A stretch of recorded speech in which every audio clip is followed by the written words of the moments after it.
Come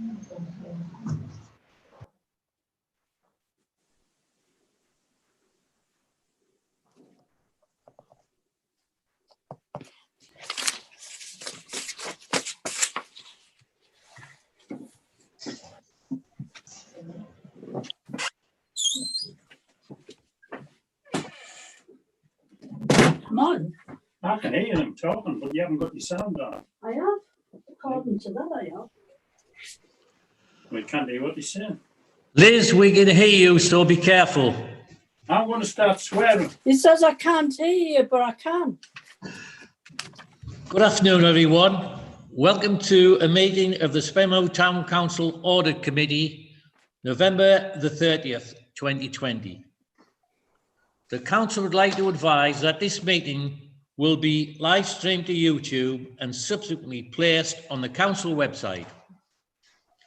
If you decide to remain in the meeting, it will be taken that you have given consent for both yourself and any other person you're responsible for to be recorded as stated. Apologies. Councillor Hiley. Substitutions.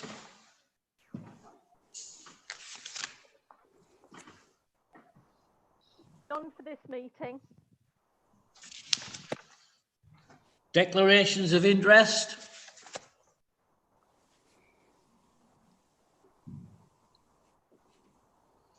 Are there any members' dispensation?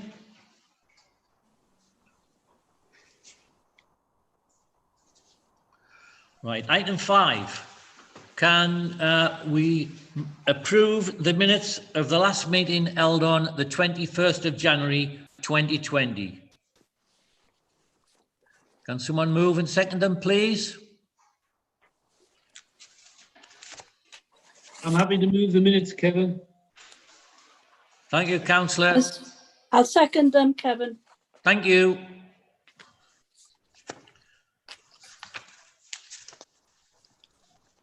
Right, we'll move on to the main body of the agenda. And I'll hand over to Tracy. Hello, good afternoon, everyone. My name's Tracy Henderson. I'm Interim Audit Manager for Durham County Council's Internal Audit Service. The first item that I'd like to present is item number 6A, and it's in relation to the progress report. Now, I just would like to point out to everybody that this relates to the internal audit year 1920. So the purpose of this report is to advise members on the work undertaken by internal audit between the 1st of April 2019 and the 31st of March 2020.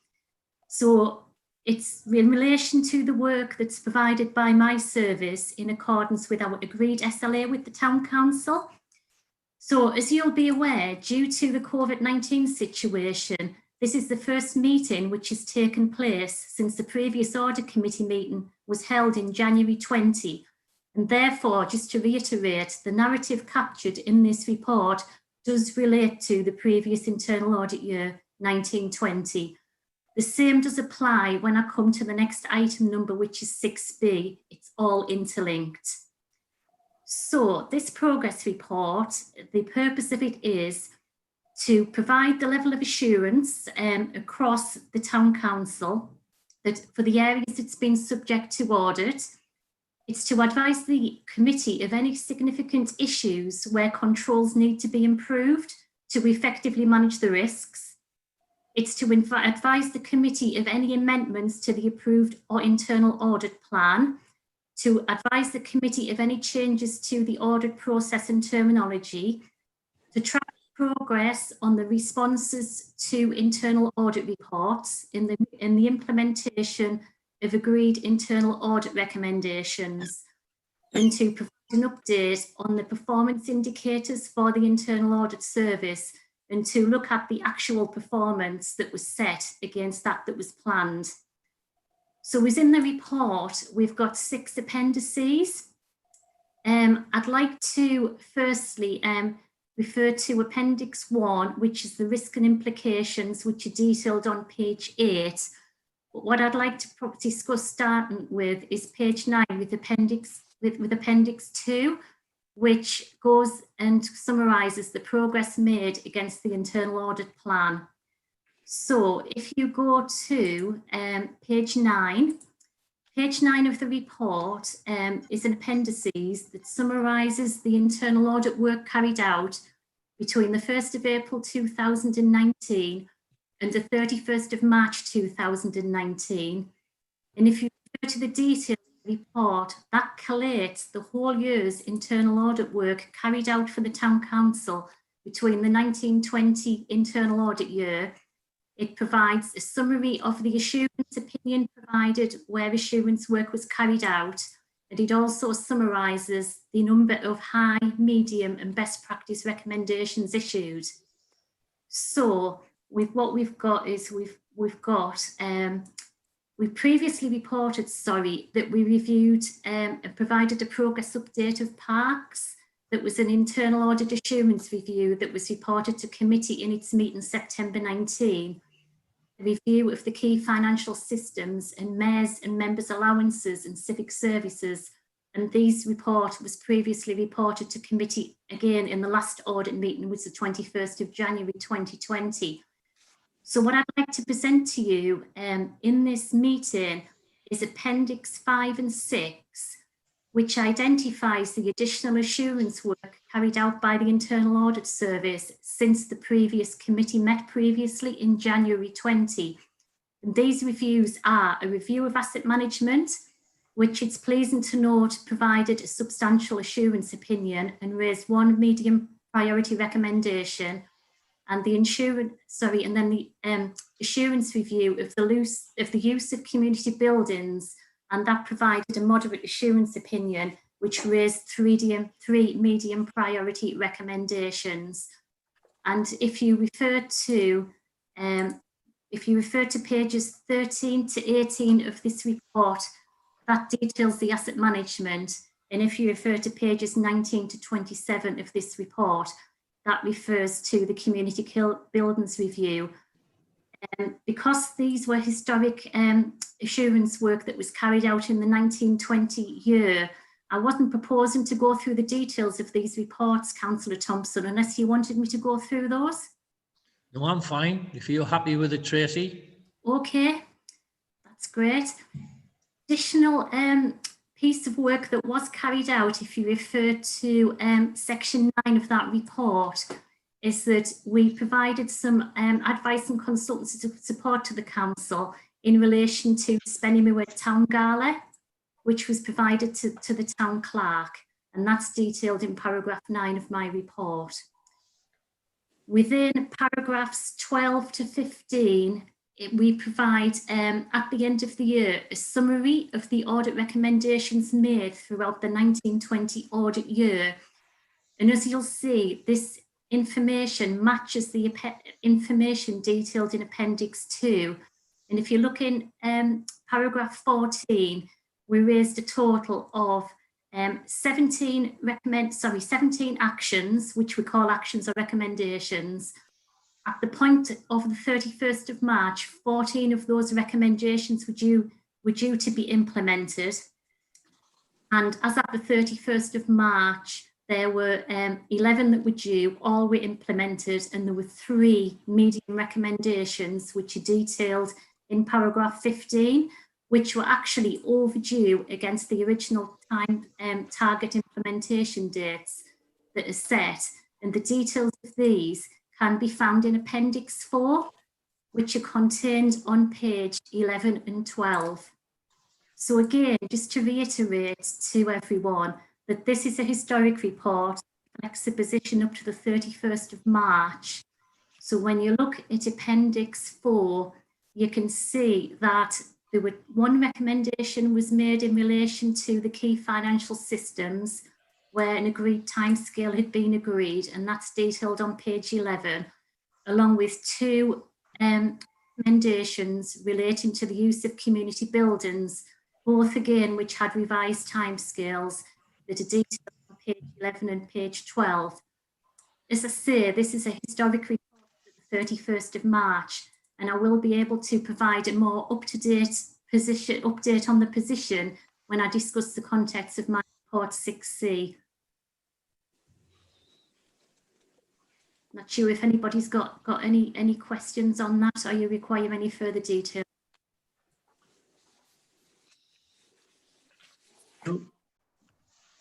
Just move forward, please, Tracy. Okay, thank you.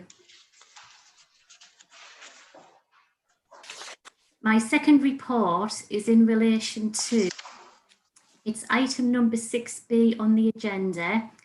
And again, as I've reiterated, because this is the first meeting that's taken place since January 20, I understand that the Town Council have already presented information to the AGAR, was presented to your Policy and Resources Committee in August and was signed off by Council. This is the report that feeds into the AGAR that has already been presented by the Town Clerk. But what I'll do is I'll just run through some of this if that's okay with you. Fine. So if you refer to page 29 of the report, so the purpose of this report was to present the annual internal audit report for 1920, and that is attached in Appendix 2.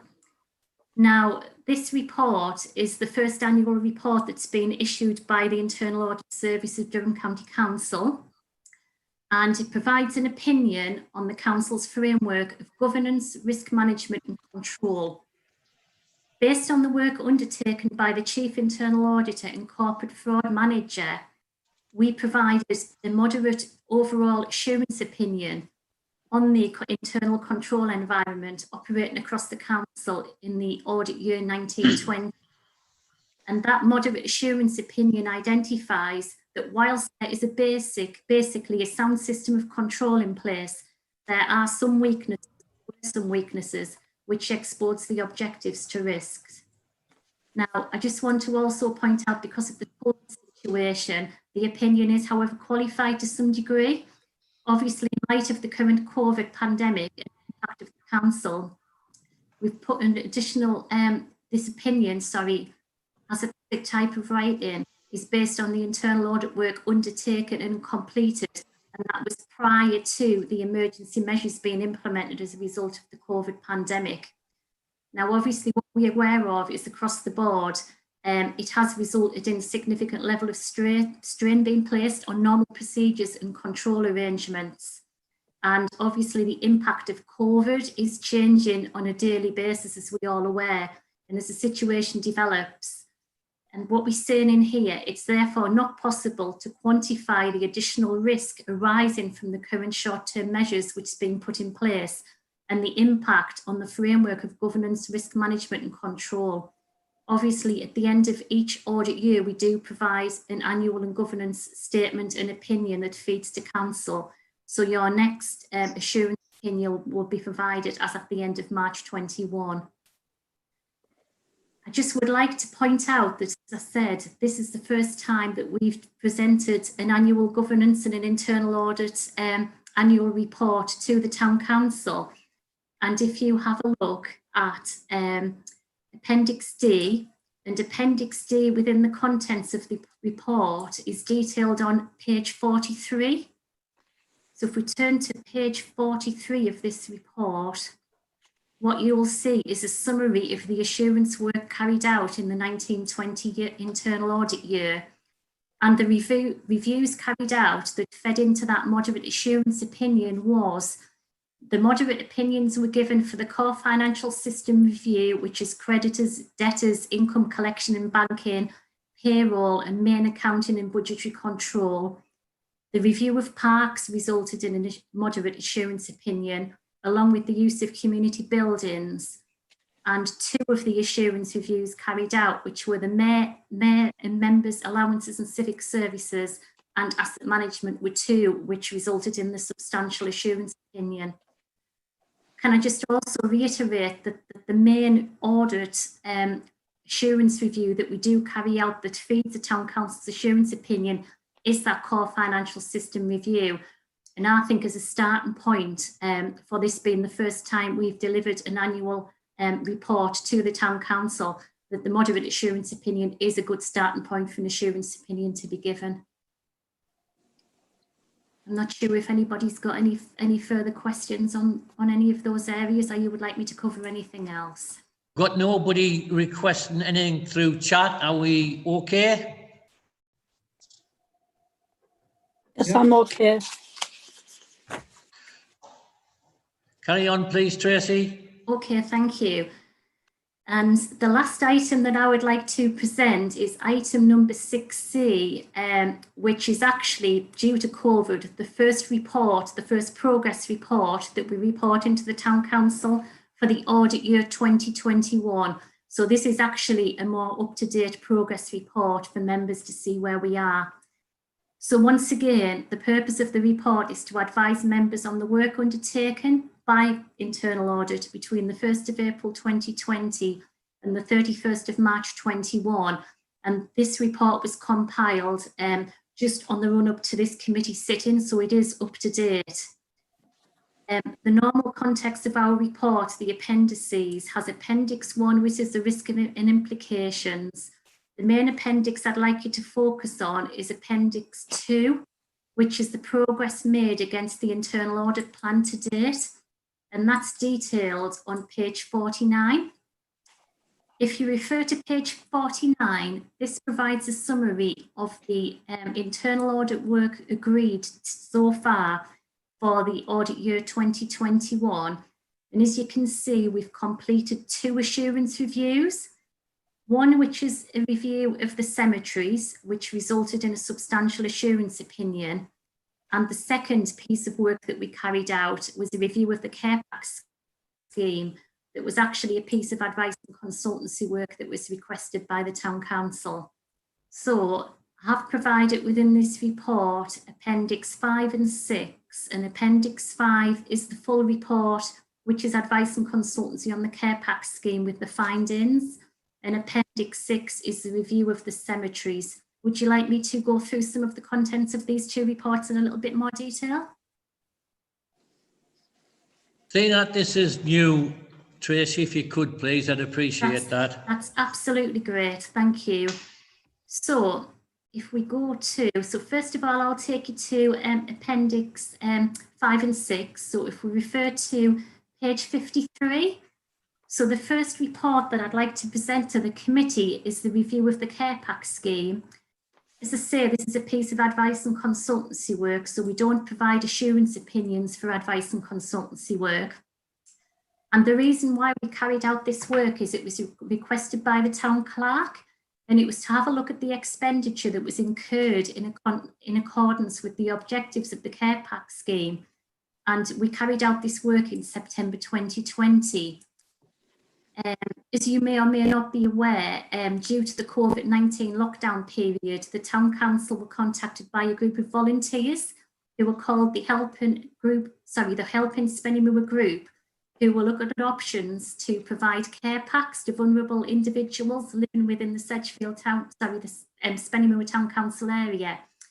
And it was agreed that the Town Council would support the scheme by purchasing goods and monitoring spend.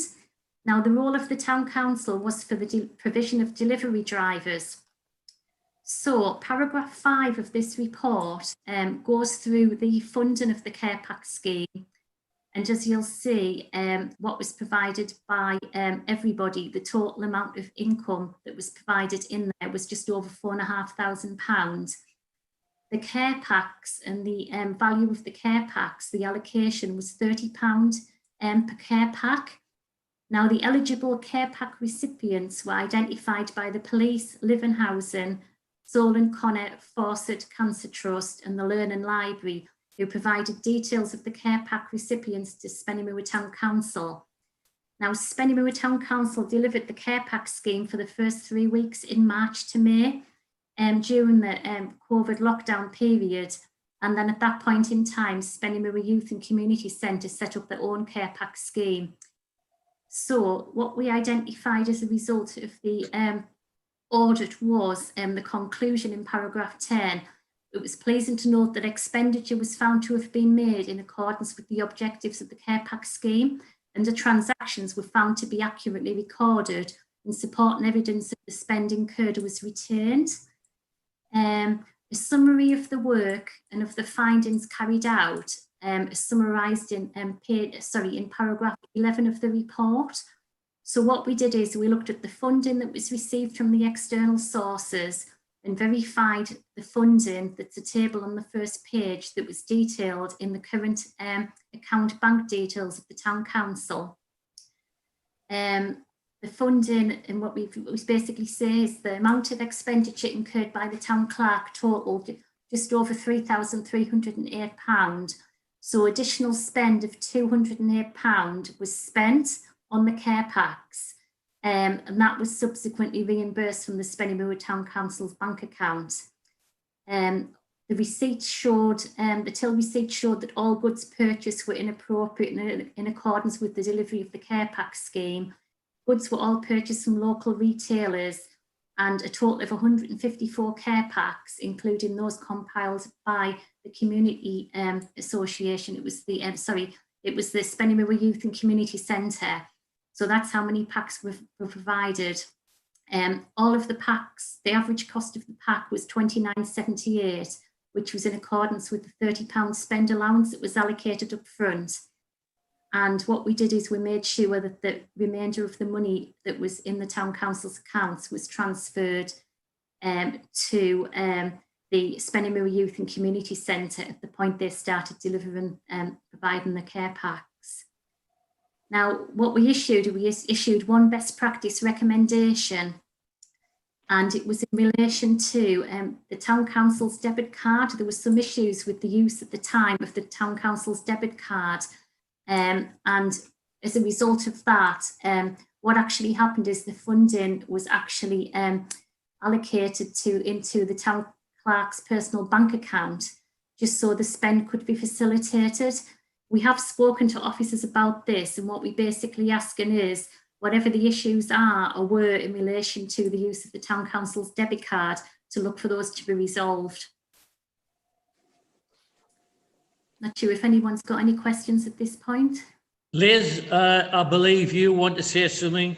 Ian, you're not on mute, by the way, according to me. Yes. Thank you. Yes, thank you, Chair. Actually, I'm not on mute either, Kevin's. I know, but I'm just open all of the time. So I knew you were going to speak, so I'll give you that leeway. I won't Yes. next time, Liz. Okay. No, but I can't do anything about it. I can't put myself on mute. It's just open for us. I don't know why. Awesome. Anyway, my question is with regard to the item 12, and it's what Tracy's already highlighted. I just wondered what was the issue, if officers could respond with regard to why it was that money had to be transferred into another account, an officer's account. Is there something that we as a council can do to resolve this in the future? I mean, all the transactions I believe have been done correctly. It's only the process of the use of the debit card which is the problem, and how we can resolve it in the future if we have this sort of arrangement again.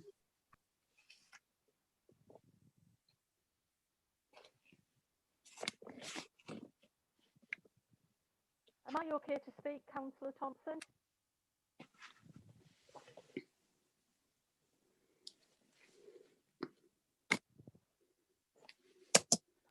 Catherine, we can barely hear you. I'm sorry about that. I'm trying to get sorted, but there's nothing I can do about it at the moment. Can you hear me? Barely. I don't know about Barely, everybody barely. else, but you're very low. I'll put Very the response- slightly. I'll put the response in the comments.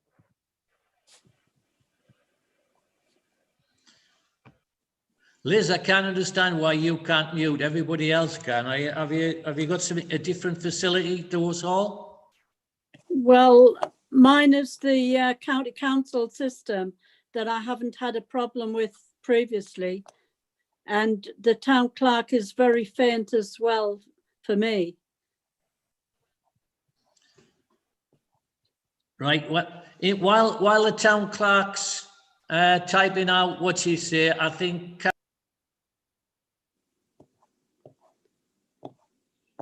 You're now on mute, Kevin. Tracy's wanting to have a word. She did ask first. Right. Hopefully everybody can hear me. With regard to the debit card, which I'm assuming is what Catherine was going to say as well, is it's limited to £500. Now,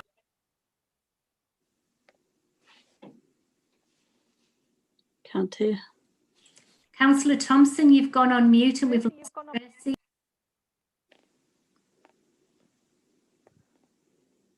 We linked. yeah. My apologies, Tracy and I are linked. Yeah. Can you hear me now? Yes. Can Right, hear you now. okay. Right, okay, sorry, I don't know what you heard. With regard to the debit card use, the limit on the debit card is £500.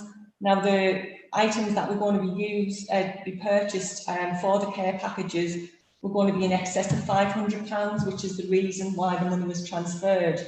And in addition to that, the town clerk has had issues sometimes when she's been using the card to purchase things which are up to £500. So in this instance, to enable to be able to move ahead with the care packages in such a short space of time, that's why that happened. I think actually Catherine's response as well. She's got, I don't know if you want to read it, Councillor Thompson. Yeah, Catherine's response is, the problem has occurred when I have tried to use the debit card for large purchases. Unfortunately, the card could not be accepted at the tills. Okay, should we move on to Councillor Ranyard now? Thank you, Chair. Yeah, it's a good report, and you know, the care pack scheme was a great thing done by the council in conjunction with helping Spennymoor, helping some vulnerable people in the community, getting them some provisions at a time when they were required to shield or stay indoors. The only point I'd like to bring from it is in item 11 and the fourth bullet point down. It says goods were purchased from local retailers. Now, I know that out of necessity, some of the initial purchases were done in Sunderland because the town council had exclusive use of the supermarket before it opened. So I'm just wanting to query that point about local retailers. Are we accepting that Sunderland in this instance as a local retailer?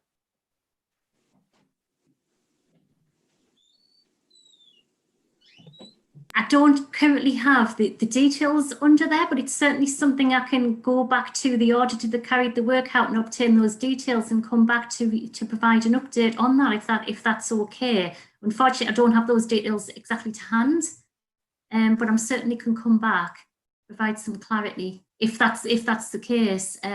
If it was actually that the spend was incurred in Sunderland. Yeah, part of it was incurred in Sunderland, but we're a group that's also got a shop in Spennymoor. But if you need some particular information, Councillor Renyard, I'm sure we'll try and get it for you. Chair, I didn't require any particular information. I just wanted to highlight that the reported stated local retailers, and I was aware that some of the initial spend out of necessity had to be taken outside of the town in Sunderland. So I just wanted to highlight that. Thank you. Thank you. Thank you. Now I'm showing 4 people not on mute, and we are trying to discipline ourselves to do that. That's why I'm being a bit pedantic. So I haven't got right.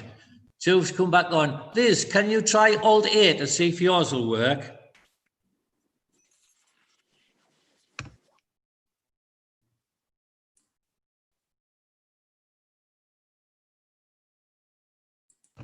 Carry on, Tracy, please.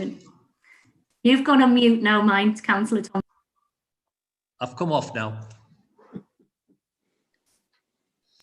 Are you handing back to me? Yes. Thank you.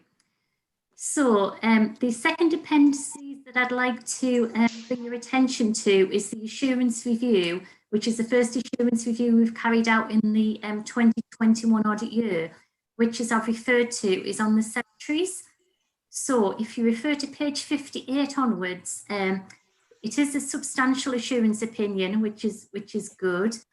I'd like to refer to that the scope of the work was looking at the provision and maintenance of cemeteries which are located at Rock Road, Spennymoor, and York Hill at Tudor.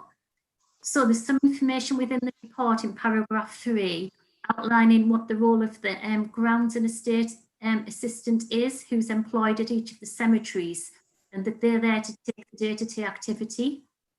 The conclusion, the summary of the findings are that the grounds and estate assistant carries out regular cemetery inspections, and the schedule of those were in place. The grounds and estate officer was notified by email of any issues identified during the inspection to allow any appropriate action to be taken. There was a grounds maintenance and grass cutting schedule in place. Capacity at the cemetery is monitored, and there's at least 50 years capacity based on the average use per year. The arrangements are in place for digging graves, and the grounds and estate assistant attends all burials. The sample of interments tested were identified from the burial register and the memorial gardens register, and they were traced to the applications for burials and to the site plan to ensure the details had been recorded correctly and everything was found to have been accurately recorded and complete. The burials were also traced to the online burial records, and were all found to be accurate. Now, at the time of the audit, there was only one set of site plans maintained, which were updated by the grounds and estate officer, and they were held at the cemetery.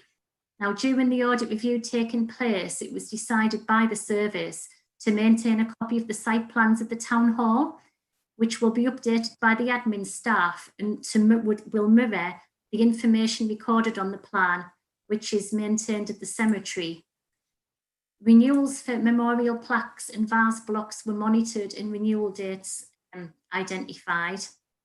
The transfer of exclusive right of burial was found to be administered accurately, and the appropriate support and documentation was retained. The information had been updated correctly as well, and records were found to be retained in line with legislation, and documents were found to be stored securely. The online record of burials was available to the public, and the headstone testing procedures were in place and carried out accordingly. Now, the result of the audit were that there were 3 medium priority recommendations issued and 4 best practice recommendations issued. And these can be found from pages 65. The medium recommendations are on pages 65 and 66. Now, the best practice recommendations are detailed in the report on page 62. So to summarise the recommendations made in the report, the 3 best practice ones were: the recording of the headstone testing only reflected those headstones which were identified as requiring attention. And in addition, the name of the person who had carried out the inspection and the date of inspection were not recorded. So there is a recommendation made in relation to that. Risk assessments were in place for the general and cemetery specific activities, but they hadn't been subject to regular review. And written procedures in place did not cover all areas associated with the cemetery management. So there's also a recommendation raised in relation to that recommendation. And the 4 best practice recommendations which were identified were that the written procedures needed to be reviewed and enhanced to capture the additional areas, which links into the 3rd medium priority recommendation. The deed numbers for exclusive rights of burial were not recorded in the burial register or the deed register. And obviously, if they were recorded, there would be a better trail of information. There was no formal application process for the purchase of exclusive rights of burial. Enquiries were made directly to the grounds and estate assistant, who advises the customer of the available plots. And then the information was forwarded to the town hall on a weekly basis for invoicing. And again, we're asking for that process just to be formalised and documented so everybody knows what the process should be. And the interment forms did not record the date that they were received at the cemetery, and therefore it was not possible to determine whether the forms had been received 48 hours prior to burial, which actually is specified as a requirement within the Town Council's cemetery regulations and policy. So as I say, the overall assurance opinion given based on the scope of that review was substantial. So I'm not sure if anybody has any questions at this point, Councillor Thompson, before you would like me to move on with other items in this report. Well, I've got nobody requesting through chat, so I just think you should move on, please, Tracy. Okay, thank you. 1 second. Now, Excuse me, Chair. Just before we move on, I would just like to just on the chat. I've just had a message from Catherine, just advising that in relation to Councillor Ranyard's question, that I'm just trying to see if I can bring up the chat issue. Yeah. So in essence, the purchases were outside of the area and in Sunderland in the first couple of weeks. However, it only happened for that period of time, and after that, it was from Aldi, Asda, and Home Bargains in Spennymoor. And however, if we couldn't source something in Spennymoor, or it was much cheaper, or on an offer elsewhere, then we went elsewhere for odd bits and pieces. So just to close that one off for Councillor Ranyard, if that helps. thank you, Colin. That's great. Thank you for that clarity. Apologies, I didn't have that information to hand. Councillor Ranyard, I think, wants a word. Yeah, just to come back on that, Chair, if I may. Yeah, I'm aware of that, and I certainly have no issue with that at all. It was a necessity to use a supermarket out of town in the beginning, just because of the logistics of it all. I just wanted to raise the point, though, that the report stated goods were purchased from local retailers, and I don't think that was quite the case. That's all I wanted to raise that for. Thank you. Thank you. Thank you. Move on, please, Tracy. Thank you, Councillor. Okay. So in relation to Appendix C of the last report which I'm presenting, apologies for taking you back. If I take you back to page 45, I'd just like to bring members back to Appendix 4. Now, Appendix 4 is the details of the overdue actions. So if we go to page 51 and 52 of Appendix 4, so the detail is in here. Now, this is an update further to the progress report that we discussed in 6A. This is an up-to-date progress of the actions raised as at the 30th of September. So there are, I'll just have a little look. There are 1, 2, 3, 4, 5 medium priority recommendations. So we've got the first one is the recommendation in relation to the GDPR training for parish councillors. And it was a recommendation that was raised in the 6A report up to the 31st of March, which had a revised timescale. I just wanted to point out that timescale has been revised till the 31st of December 2020, which is in another month's time. Recommendation number 2 on Appendix 4, again, refers to the key financial system review, and that is in relation to the annual billing in relation to garage and shop rents at the start of the financial year, which was the recommendation made in the 1920 year. And again, I just wanted to point out that the timescale that was initially indicated that would be implemented, that action, was the 27th of November 19. We've had a revised timescale of the 30th of April 20, and then we've had a further revised timescale of the 1st of April 2021. So I just obviously wanted to bring that to your attention. The next 3 recommendations, which are overdue but all have revised timescales in relation to the use of community buildings. And there is a first recommendation in relation to the lease agreements. That one is in relation to the report that was issued in November 19, which had an initial timescale of the 31st of May 20, and that timescale has been revised till the 31st of January 2021. There was a recommendation made with the terms and conditions of hire to be reviewed. And that was, again, a November 19 original timescale that was revised till the 31st of March 20.